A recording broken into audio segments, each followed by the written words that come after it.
লড়াই করে বাঁচতে চাই, এই লড়াইয়ে জিততে হলে লড়তে হবে। তখন থেকে এই স্লোগানের মধ্য দিয়ে আজকে আমরা প্রায় এতটুকু পর্যন্ত চলে এসেছি।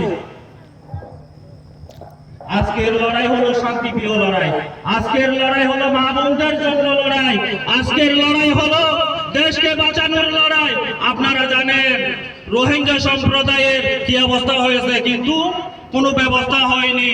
আপনারা জানেন এই রাজার কুলে আমরা ভালোভাবে কথা বলতে পারিনি। এই যে মন্দির পুরা নিয়ে যে বড় ধরনের একটা যে আপনাদের মাঝে